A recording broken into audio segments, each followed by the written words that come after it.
नमस्कार, मैं अंजलि मिश्रा। स्वागत है आप सभी का द न्यूज में। आपको बता दें कि जम्मू कश्मीर की पार्टी JKDFP पर गृह मंत्रालय का बड़ा एक्शन देखने के लिए मिला है, जहां पर ऊपा के तहत गैर कानूनी संगठन इसे घोषित कर दिया गया है और 5 सालों के लिए इस पर बैन लगा दिया गया है। जी हां, बिल्कुल सही सुना आपने।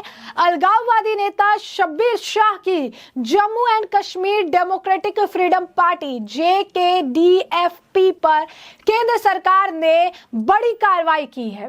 केंद्रीय गृह मंत्रालय ने JKDFP को 5 साल के लिए गैर कानूनी संगठन घोषित कर दिया है। न्यूज एजेंसी के मुताबिक सरकार ने गैर कानूनी गतिविधियां रोकथाम अधिनियम UPA 1967 की धारा 3(1) के तहत JKDFP को गैर कानूनी संगठन करार दिया है। यह एक्शन JKDFP के देश विरोधी गतिविधियों में शामिल होने की वजह से लिया गया है। JKDFP का गठन 1998 में शब्बीर अहमद शाह ने किया था, जो एक प्रमुख अलगाववादी थे जो अपने भारत विरोधी और पाकिस्तान समर्थक प्रचार के लिए जाने जाते थे। शब्बीर शाह फिलहाल जो है वो जेल में बंद है। अब ऐसे में सरकार ने क्या कहा है, जो एक्शन लिया गया है इसे लेकर क्या सरकार की तरफ से दलील दी गई है? तो सरकार ने कहा है कि 1998 से इसके सदस्यों ने हमेशा देश में अलगाववाद और आतंकवादी कृत्यों को बढ़ावा दिया है। इस संगठन के सदस्य लोगों को भड़काकर कश्मीर को एक अलग इस्लामिक राज्य बनाना चाहते हैं, जो भारत की संप्रभुता, सुरक्षा और अखंडता के लिए हानिकारक है। गृह मंत्रालय की अधिसूचना के अनुसार JKDFP के सदस्य जम्मू कश्मीर में अलगाववादी गतिविधियों में सबसे आगे रहे हैं और अलग इस्लामिक स्टेट बनाना चाहते हैं। अधिसूचना में कहा गया कि JKDFP के नेता या सदस्य आतंकवादी गतिविधियों का समर्थन करने, जम्मू कश्मीर में सुरक्षा बलों पर निरंतर पथराव सहित गैर कानूनी गतिविधियों को अंजाम देने के लिए पाकिस्तान और उसके प्रॉक्सी संगठनों सहित विभिन्न स्रोतों के माध्यम से धन जुटाने में शामिल रहे हैं।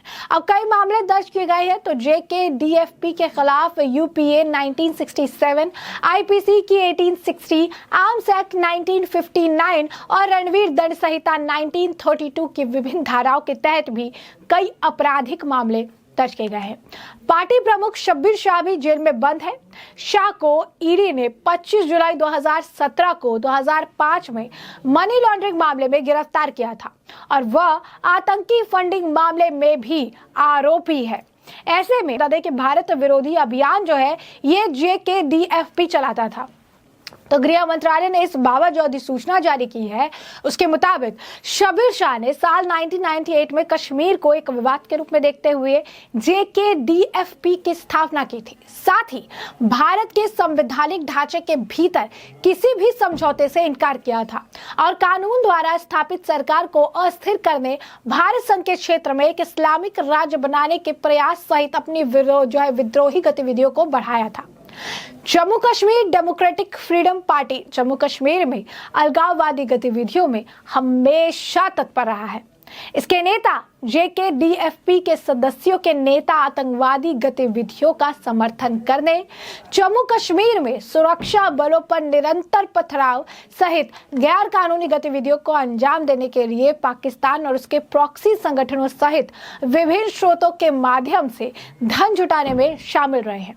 घाटी के कई चेहरे अब जो है बेनकाब हो चुके हैं। आपको बता दें कि आर्टिकल 370 के हटने से पहले घाटी के तमाम अलगाववादी नेता देश विरोधी क्रियाओं में शामिल थे। इसमें बड़े नेता के तौर पर यासीन मलिक का भी नाम शामिल है। वो भी आतंकी फंडिंग मामले में दोषी ठहराए जाने के बाद तिहाड़ जेल में आजीवन कारावास की सजा काट रहा है।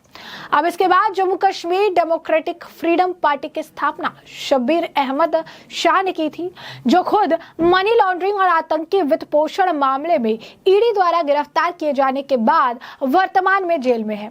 गृह मंत्रालय द्वारा जारी अधिसूचना के अनुसार शब्बीर अहमद शाह एक प्रमुख अलगाववादी है जो अपने भारत विरोधी और पाकिस्तान समर्थक प्रचार के लिए जाने जाते हैं।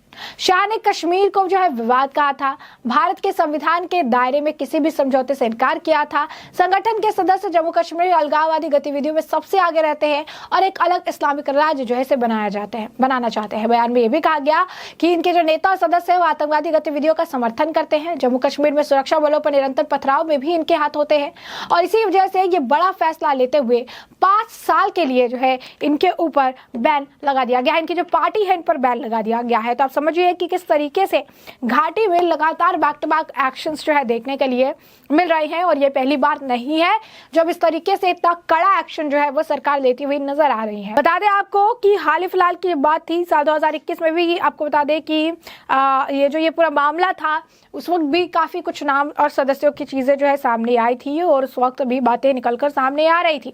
शब्बीर अहमद शाह जो है एक ऐसा नाम रहा है जो अभी भी जेल में है, हमेशा भारत विरोधी गतिविधियों के लिए जाना जाता है।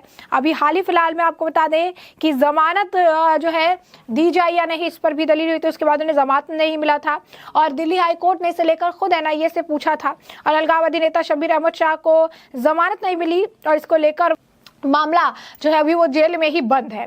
अब आप देखिए टेरर फंडिंग के मामले में शब्बीर जो है वो अहमद शाह की याचिका पर सुनवाई हुई थी और NIA को जारी जो है नोटिस किया गया था। अब आपको बता दें कि शब्बीर का एक काफ़ी हमने कहा आपको कि पहले ही कि एक कनेक्शन रहा है उनका, वो अलगाववादी नेता रहे हैं, मनी लॉन्ड्रिंग मामले में भी उनका नाम सामने आया था और अब जम्मू कश्मीर की जो उनकी पार्टी थी जो ऑपरेट अब तक कर रही थी, उनके जेल में जाने के बावजूद उनकी पार्टी जो लगातार ऑपरेट कर रही थी उसे भी अगर आप कहेंगे कि अब सरकार ने उस पर भी पूरी तरीके से बैन जो है लगा दिया है। तो कश्मीर की अलग इस्लामिक राज्य जो है ये बनाना चाहते थे, इसे लेकर सारी साजिश रचते थे। जम्मू कश्मीर के डेमोक्रेटिक फ्रीडम पार्टी पर सरकार ने अब बैन लगा दिया गया है और आपको बता दें कि कश्मीर अलगाववादी नेता यासीन मलिक को भी जम्मू कश्मीर में टेरर फंडिंग मामले में जो है उम्र कैद की सजा हुई थी और ऐसे कई सारे नाम जो है निकलकर सामने आए थे और ऐसे में आपको बता दें कि जो है UPA के तहत इन पर भी मामला चला था, जैसे बिट्टा कराटे थे, हाफिज सईद थे, सैयद सलाहुद्दीन थे, शब्बीर शाह थे, यासीन मलिक था, ये सही कई सारे नाम थे जिनके ऊपर UPA के तहत कार्रवाइयाँ की गई थी।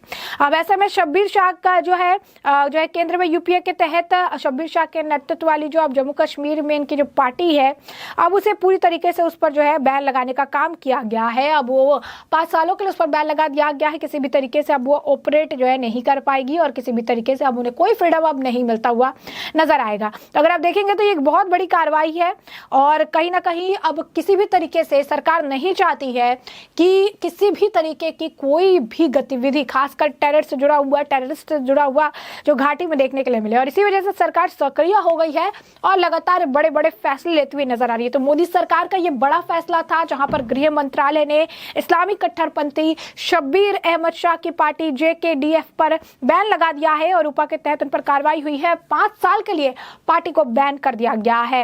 लोग इसे तारीफ भी कह रहे हैं मोदी है तो मुमकिन है। इस्लामी कट्टरपंथी शब्बीर शाह की पार्टी पर बैन लगा दिया है, UPA के तहत कार्रवाई हुई है और 5 साल के लिए इसे बैन कर दिया गया है, यानी साफ तौर पर इसकी सराहना भी की जा रही है। लोग कह रहे हैं मोदी सरकार का ये बड़ा फैसला है और साथ ही साथ उन्होंने ये भी कहा कि हर रोज जो है नया जख्म मिल रहा है इसे और कट्टरपंथी है इस्लामी कट्टरपंथी शब्बीर अहमद शाह की पार्टी को ये बड़ा झटका लगा है। बता दें आपको कि घाटी का एक रहा है, चाहे महबूबा मुफ्ती हो या फिर कई सारे और नेता हो जो हमेशा भारत के खिलाफ जहर उगलते रहते हैं, लेकिन अब आगे देखिएगा तो भारत सरकार जो है कड़े एक्शंस ले रही है और अपने तरफ से उन्होंने स्पष्ट कर रखा है कि जैसे को तैसे वाली नीति भी अपना रहे हैं। तो ऐसे में हमने आपको जो पूरा मामला है ये बड़े विस्तार से बताया है कि पूरा मामला क्या है और अब इस पूरे मामले पर आपकी भी जो राय हो हमें कमेंट सेक्शन में कमेंट करके जरूर साझा करिएगा।